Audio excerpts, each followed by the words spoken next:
사사의 인격을 갖추지 못한 기드온이라는 제목을 가지고 말씀을 전하고자 합니다. 사람들은 모두 다양한 인격을 가지고 있습니다. 인격은 동일한 말과 행동이 습관이 될 때 굳어지면서 만들어지는 것입니다. 아무리 좋은 환경을 만들어주고 성격을 바꿀 수 있는 기회가 주어져도 한번 굳어진 인격은 잘 바뀌지 않습니다. 성격은 나이가 많이 들수록 바뀌기 힘들지만 자신이 결단하고 노력하면 충분히 바꿀 수 있습니다. 세상의 지식과 경험은 사람들의 마음을 돌처럼 단단하게 만드는데 안타깝게도 이 경험을 통해 자신을 스스로 인정하기 때문에 그 틀은 더 부수기 힘든 것입니다. 이렇게 화인맞은 심령은 좋은 것을 좋은 것으로 받아들이지 못하며 올바른 지식과 경험, 성격, 행동을 판단할 능력이 없습니다. 선을 받아들이지 못하는 인격은 사람들이 처음부터 가지고 태어난 것입니다. 그렇기 때문에 본인이 살아가면서 얼마나 자신을 바꾸기 위해서 노력을 하며 거듭나기 위해서 노력을 하느냐에 따라서 하나님께서 사용하시기 좋은 선한 도구가 되는 것입니다. 목회를 하면서 느끼는 것은 신앙 역시 그 사람의 인격과 크게 다르지 않다는 것입니다. 양보하지 않고 고집이 있으며 작은 일에도 불평하는 사람은 신앙생활도 자신을 희생하지 않고 대접받으려고 하며 뜻을 굽히지 않습니다. 반면에 베푸는 것을 좋아하고 자신을 낮추는 것을 부끄러워하지 않는 사람은 겸손한 모습으로 남을 대접하며 헌신하는 것을 볼 수가 있어요. 지혜로운 사람은 진리를 깨달으면 자신이 지금까지 알고 있던 지식과 의와 고집을 모두 버리고 세상에서 가던 길을 돌이켜 하나님께 돌아서는 것을 볼 수가 있습니다.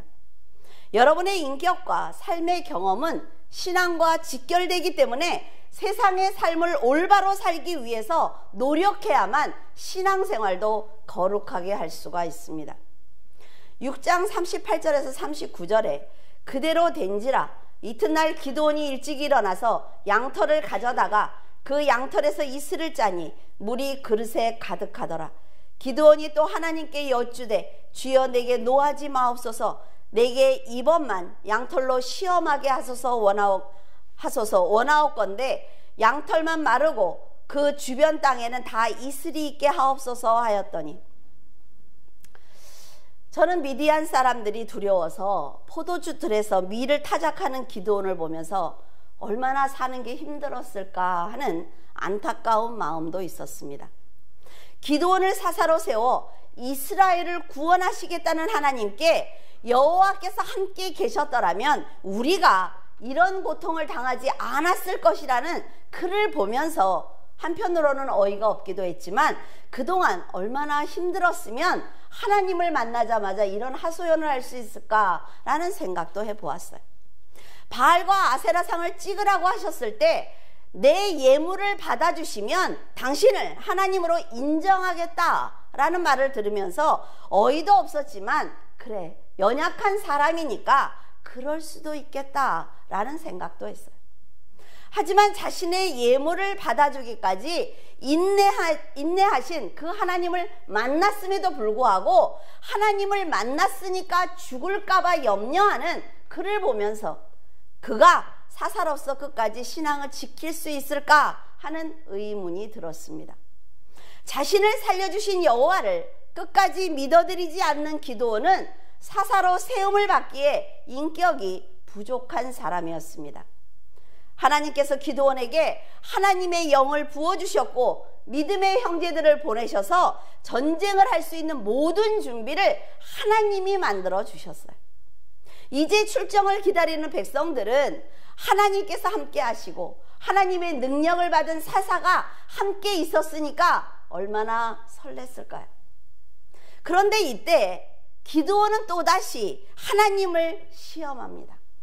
나를 사사로 세우려거든 두 번의 시험을 통과해달라는 부탁을 드려요. 이럴 때 만약 제가 하나님이라면 차라리 다른 사람을 세우면 더 빨리 이스라엘을 구원할 수 있을 텐데 하나님께서는 그의 부탁을 또 들어주십니다. 양털을 가져다가 땅은 마르고 양털에만 이슬이 내리게 해달라는 부탁을 드립니다. 그러니까 하나님이 응답을 하셨어요. 그러자 이번에는 양털은 마르고 땅에만 이슬이 있게 해달라고 또 다시 부탁을 드려요. 그런데 하나님은 이번에도 응답을 해주십니다. 지금까지 몇 번의 경험을 통해서 하나님께서 살아계신 분이라는 것을 기드온은 알고 있단 말이죠. 그런데 그는 끝까지 자기의 성격과 인격을 버리지 못해서 하나님께 절대로 해서는 안 되는 그런 행동을 지금 하고 있습니다. 그럼에도 불구하고 기드온의 요구를 모두 다 들어주시는 하나님이에요. 기드온의 다른 이름은 여룻바알입니다. 그 뜻은 바알과 논쟁하다, 바알에게 대항하다 라는 아주 좋은 이름을 가지고 있어요. 그럼에도 불구하고 지금 하나님께 끝없는 시험을 하고 있는 것입니다. 모든 응답을 받은 그는 군사들을 데리고 하롯셋 북쪽으로 향했습니다. 기드온과 군사들은 모두 사기가 충만해 있었어요. 그런데 하나님께서 갑자기 기드온에게 이렇게 말씀을 하십니다. 지금 너와 함께 있는 군사들이 너무나 많으니까 돌려보내라.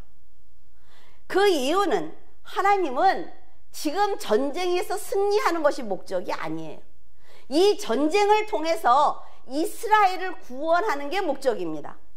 이스라엘 백성들이 이 전쟁을 통해서 하나님의 살아계심을 경험하고 하나님의 백성으로 살아가면서 하나님을 경외하게 하는 것이 목적이라 말이죠.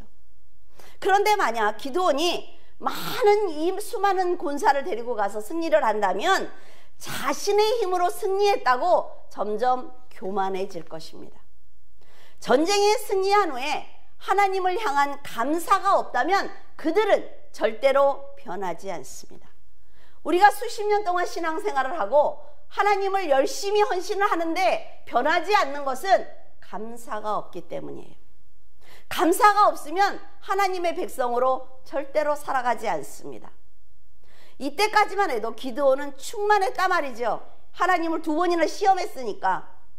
그러니까 사람들에게 돌아가고 싶은 사람은 돌아가 라고 명령을 내렸어요. 그러니까 32,000명에서 22,000명이 돌아갔습니다. 그래서 10,000명이 남았어요. 근데 하나님께서 10,000명도 많아 돌려보내 라고 말씀을 하시는 거죠. 그러니까 하나님이 보실 때는 사람의 수가 상관없단 말이에요. 이 사람들을 모두 물가로 데리고 가서 물을 먹게 해라. 그들의 먹는 모습을 보고 내가 사람을 뽑겠다라는 말씀을 하셨어요. 사람들이 물가에 가서 손을 물로 떠가지고 개처럼 핥아먹는 사람이 있는가 하면 물에다 직접 무릎을 꿇고 마시는 사람들이 있었어요. 그러니까 하나님이 이 모습을 보면서 따로 세워라. 이 두 부류의 행동을 봐도 그들이 어떤 성격과 인격을 가졌는지 우리는 알 수가 있습니다. 9,700명과 300명은 서로 바라보면서 따로 서 있게 되었습니다.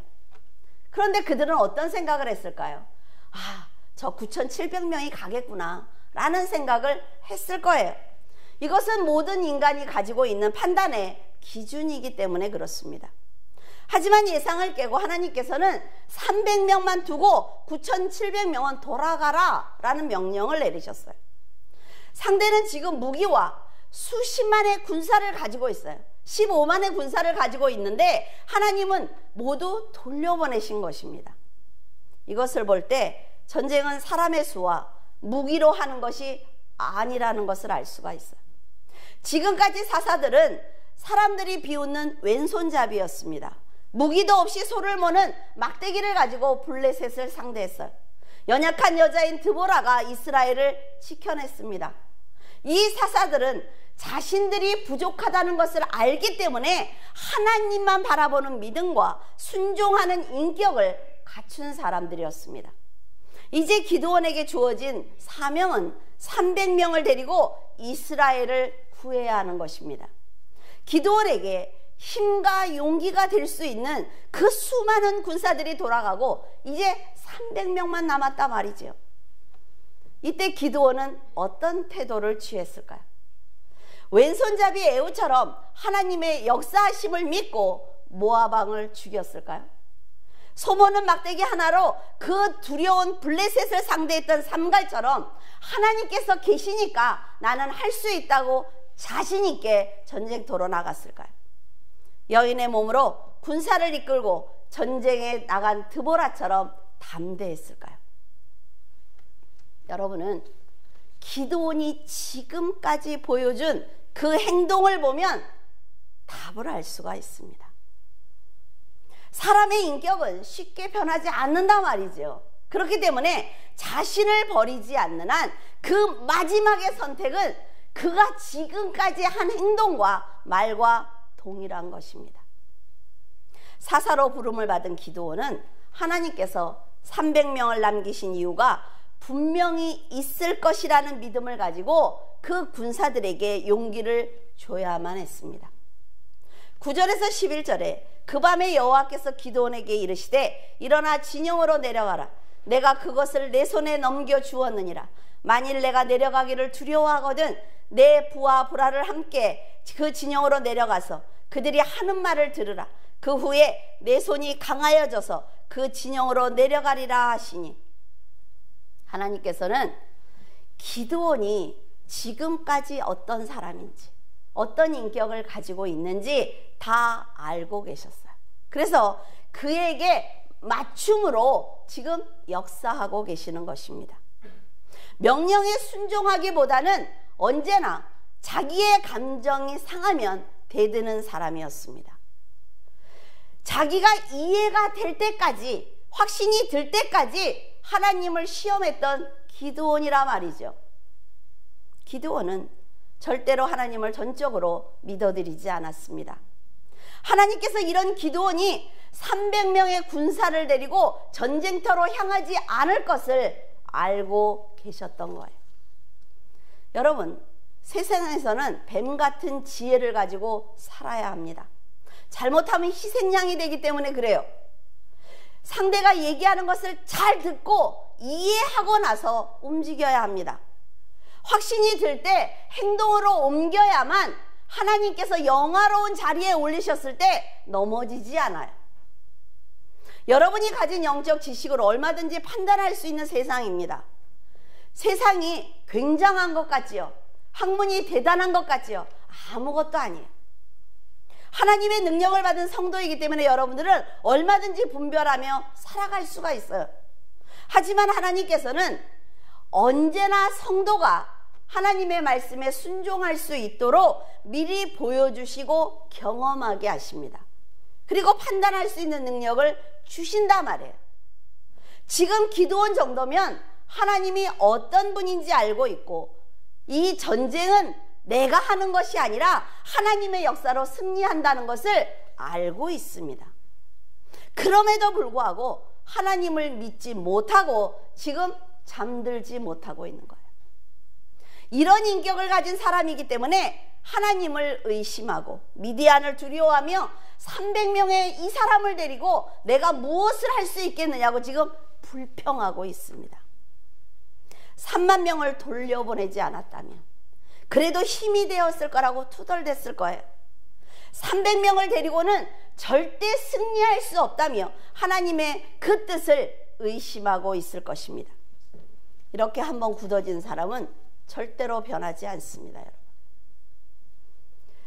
그러자 하나님께서 다음 날이 전쟁이기 때문에 그 밤에 불평하고 있는 기드온에게 오셨어요. 그에게 내가 너한테 그들을 넘겨주겠다고 약속을 했잖아. 근데 왜 의심하고 두려워하고 있느냐고 물으셔요. 일어나서 미디안 진영으로 한번 가봐. 그러면 정말 확신이 들 거야.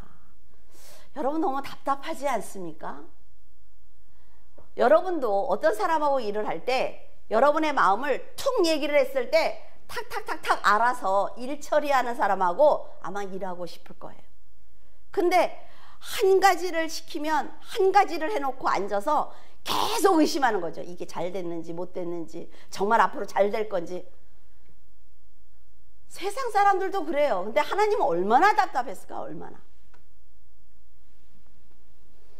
그러시면서 이렇게 말씀을 하십니다.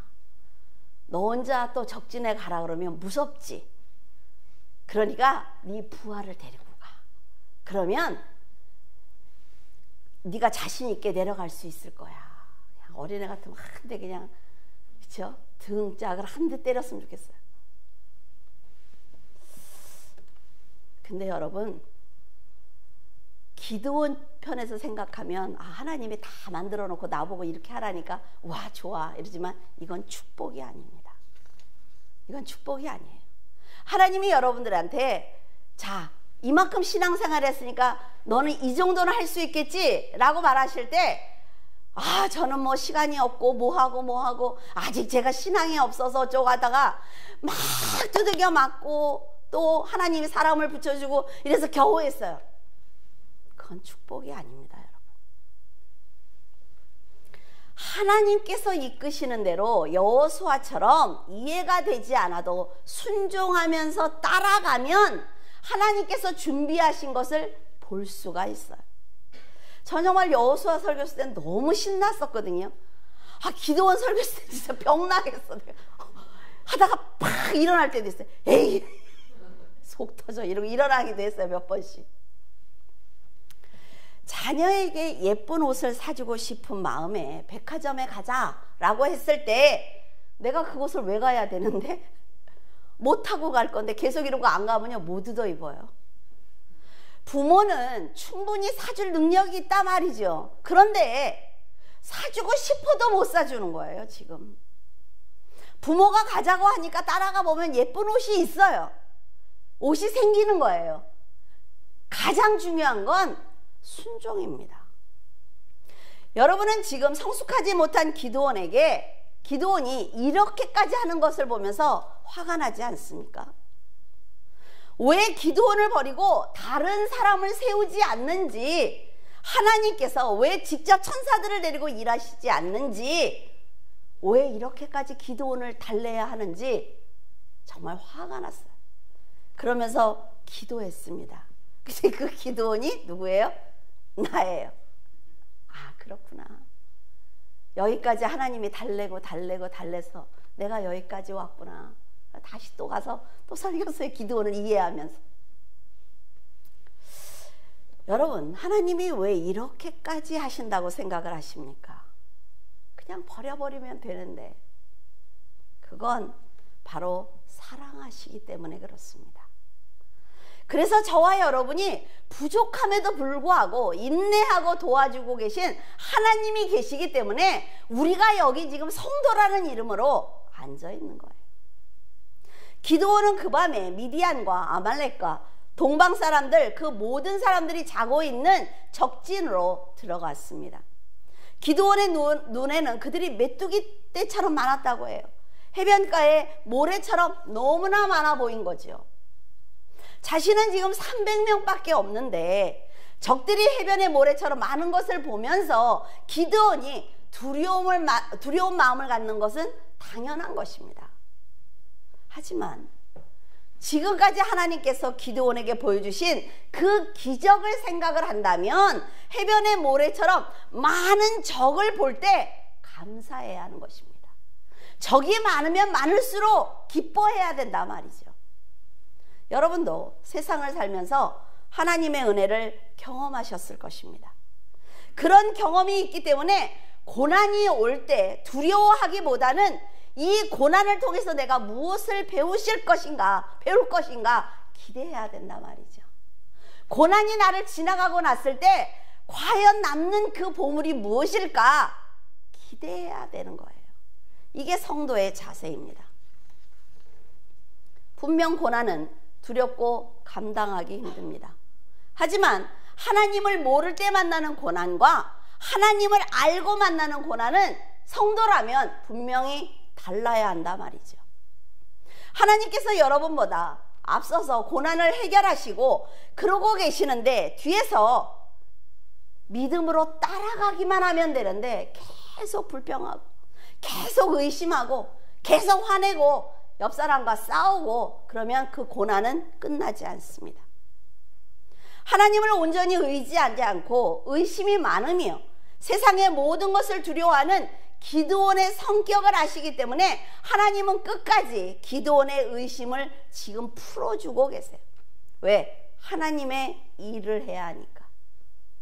기드온에게 적진에 가면 어떤 사람들이 말을 하고 있을 거야. 네가 그 말을 들어봐. 그러면 내가 뭘 하려고 하는지 아마도 알 거야 라고 말씀을 하셨어요. 기드온이 적진에 도착을 하자 어떤 사람들이 기드온이 정말 와서 듣기를 원하는 것처럼 자기의 꿈을 말하기 시작을 해요. 이것이 바로 하나님의 한치의 오차도 없는 하나님의 역사하심입니다. 여러분이 진심으로 하나님을 믿어드리고 의지한다면 신기하게도 돕는 사람을 만나게 하십니다.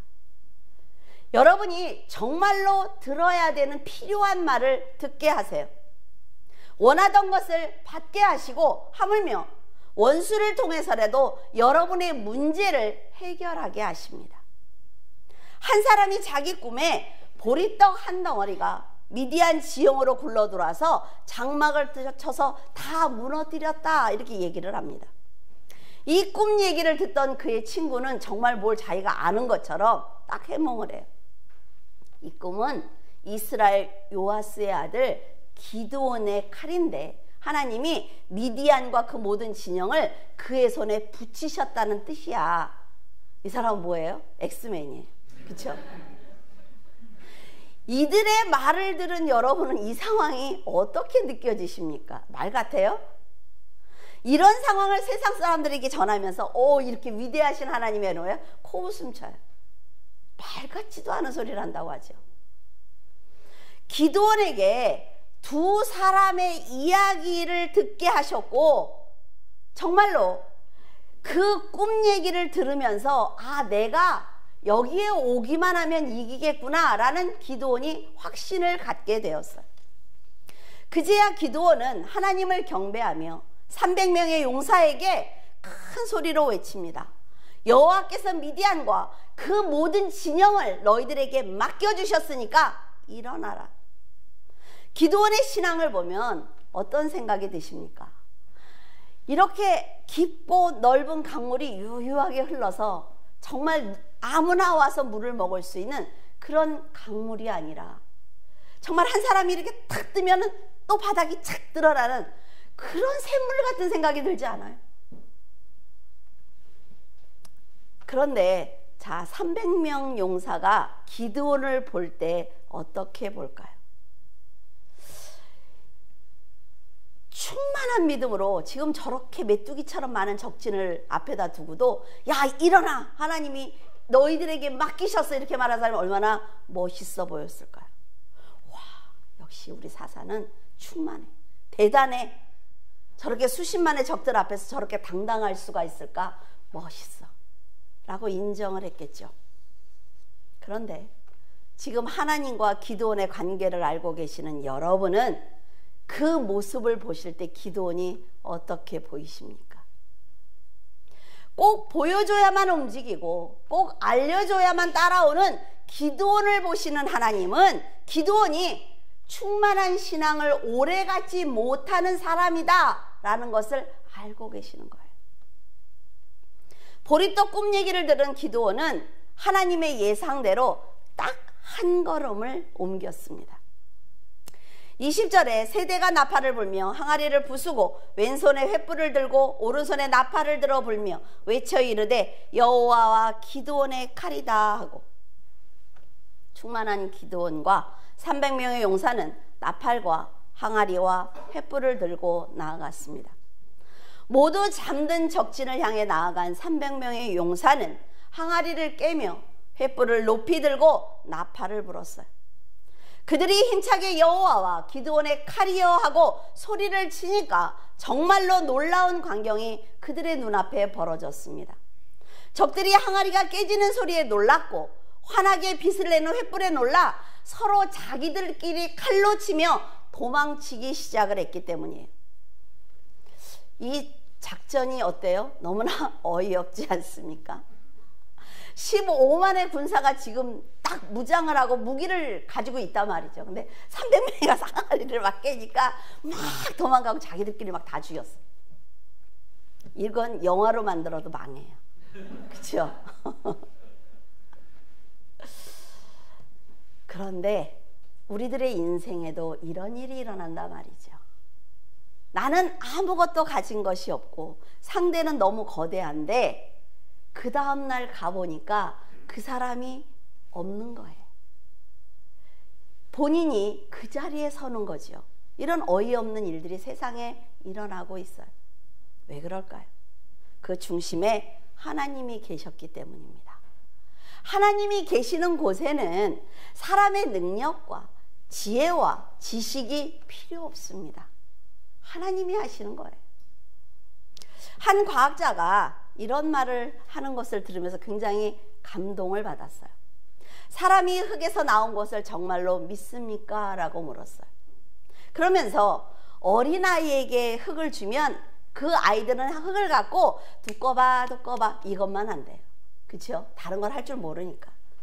근데 조금 더 지식과 지혜가 있는 사람에게 흙을 주면 도자기를 만든다고 해요. 그리고 지식과 지혜를 더 가진 사람에게 흙을 주면 반도체를 만들어낸다고 합니다. 반도체에 그 들어가는 종류 중에 하나는 규산염이 흙에서 축출하는 거래요. 그래서 사람이 가진 지혜와 지식에 따라서 만들어내는 것이 다르다는 거지요. 하물며 사람도 지혜와 지식에 따라서 이렇게 만들어내는 것이 다른데 전능하신 하나님, 창조주 하나님께서 전쟁의 승패를 마음대로 하시는 것은 얼마든지 있을 수 있는 일입니다. 기드온은 하나님께서 보여주시고 알려주셔야만 행동으로 옮겼지만 지금 하나님은 하나님의 힘으로 기드온을 여기까지 이끌어서 이 전쟁을 큰 승리로 이끄신 거예요. 기드온은 항아리 속에 횃불을 넣고 적진을 향해 다가갔습니다. 크게 나팔을 불며 항아리가 깨지자 횃불이 드러났고 적군이 놀라서 도망치기 시작을 했어요. 하나님을 믿는 성도들의 심령에는 그리스도께 받은 횃불이 있습니다. 사람의 인격과 성격 그리고 인간의 의의로 그 횃불이 밖으로 드러나지 못하도록 막았기 때문에 세상에 횃불을 들지 못할 뿐이지 여러분 안에는 복음의 횃불이 지금 타고 있단 말이죠. 하나님께서는 여러분에게 그 횃불을 높이 들라고 말씀하고 계십니다. 그러기 위해서는 그 횃불을 가리고 있는 여러분의 심령을 가리고 있는 이 육신, 인간의 의, 이 더러운 인격, 어리석은 지혜를 다 깨야만 합니다. 여러분이 어떤 인생을 살았던 어떤 지식과 인격과 성격을 가지고 있던 이제는 나팔을 불기 위해서 여러분의 겉모습을 깨야만 합니다. 자신을 깨지 못하는 사람은 복음의 나팔을 아무리 불어도 세상 사람들이 듣지 않아요. 왜? 본이 되지 않으니까. 아니 당신도 그렇게 살면서 뭐 나한테 예수를 믿으래. 안 믿어. 이게 세상 사람들이란 말이죠. 저한테 가장 상의를 많이 하는 사람들이 그런 사람들입니다. 저도 교회를 다녔어요, 목사님. 그런데 그 사람 때문에, 그 목사 때문에 교회를 나가지 않습니다 라고 얘기를 해요. 그건 당신이 미련해서 그런 거라는 거죠. 제가 항상 대답하는 거는. 이쪽 사람들은 왜 하나님과 당신 사이에 사단이 있는데 당신이 가만히 천국에 가게 놔두냐는 거지요. 그걸 뛰어넘어야지. 그 정도의 노력도 하지 않고 천국에 가려고 하느냐고. 그렇게 얘기를 하면 이러다 시험 들면 어떻게 하시려고 목사님은 이렇게 말씀하시냐는 사람도 있어요. 아, 시험 들어서 여지 교회 안 나갔잖아요. 뭐 하나님도 기도원이 2번씩 3번씩 시험하는데 뭐. 여러분, 우리가 세상에서 막 살고 내가 자녀들 앞에서 막 하면서 예수 믿어라? 절대로 믿지 않습니다, 여러분. 내 이 겉모습을 깨버려야 내 안에 있는 횃불을 성도들이, 내 자녀들이, 내 곁에 있는 사람들이 온전히 볼 수가 있는 거예요. 여러분이 횃불을 높이 들면 하나님은 일하기 시작을 합니다. 여러분이 얼마나 하나님께 사랑을 받고 있는 자인지, 내가 얼마나 이 자녀를 영화롭게 하기 위해서 내가 지금 노력하고 있는지, 그리고 너희들은 내 자녀를 절대로 건드리면 안 된다고 일하시기 시작을 하는 거예요. 여러분, 세상은 어둠입니다. 이렇게 어두운 세상에 살면서 횃불을 감추고 산다면 여러분조차도 앞으로 나아갈 수가 없어요. 하나님을 믿고 담대하게 항아리를 깨어버린다면 여러분이 부는 나팔 소리는 사탄을 두렵게 할 것입니다. 어둠을 좋아하는 사탄은 여러분의 인생을 절대로 흔들지 못할 거예요. 비록 300명의 용사이지만 하나님께서는 승리의 조건이 되는 나팔과 항아리 그리고 횃불을 준비해 주셨습니다. 여러분은 이미 사탄이 이길 수 있는 능력을 갖췄단 말이죠. 어두운 세상을 이길 수 있는 자신감을 가지고 담대하게 나가면 되는 거예요. 근데 그게 없단 말이에요. 그게. 여러분들이 전하면 상대는 들을 수밖에 없는 거예요. 그 입을 막지 않는 한. 근데 우리가 말을 못하는 거예요. 말을. 하나님을 시험하고 또 시험하면서 여기까지 온 기드온이지만 하나님께서는 백성들로 하여금 여호와를 위하라, 기드온을 위하라 라는 말씀으로 기드온을 높이 세워주십니다. 기드온과 300명의 용사들의 헌신으로 승리를 거두었단 말이죠. 하나님은 하나님이 영광을 차지하지 않아요. 다 너희들이 했어. 그 기드온을 데려가려고 애쓰셔놓고도 기드온이 했어. 이게 하나님이에요. 그러자 이스라엘 사람들은 승리한 것을 보고 납달리와 아셀과 온 므낫세와 에브라임까지 기드온의 부름을 받고 도망치는 미디안을 쫓기 시작을 했습니다. 이제 기드온은 참 믿음을 가지고 하나님께 순종하기만 하면 돼요. 그러면 평생을 편하게 살 수 있어요. 그리고 의인으로 살았기 때문에 그 자녀들까지도 하나님이 보호해 주실 수 있어요. 그런데 그는 인격을 바꾸지 않았기 때문에 그의 인생은 실패로 끝났습니다. 하나님께서 함께 계실 때 자신이 가진 인간적인 생각, 지식, 행동을 배설물로 버려야 한단 말이죠. 하나님이 도와주실 때, 하나님이 손을 놓고 난 다음에 잘못했다고 울고불고 하면 시간이 오래 걸려요. 여러분들 꼭 기억하시기를 바라요. 내가 배설물로 버리고 나면 하나님이 그 안에 하나님의 능력과 하늘의 권세와 은사를 채워주시는 것입니다. 버리지 않으면 절대로 받지 못한단 말이죠. 받아도 그 더러운 쓰레기들과 함께해서 그것까지 쓸 수가 없는 거예요. 여러분은 기드온처럼 의심 많은 신앙을 버리고 하나님께 복을 받아 누리는 정직한 신앙을 가진 성도가 되시기를 예수 그리스도의 이름으로 축원을 드립니다.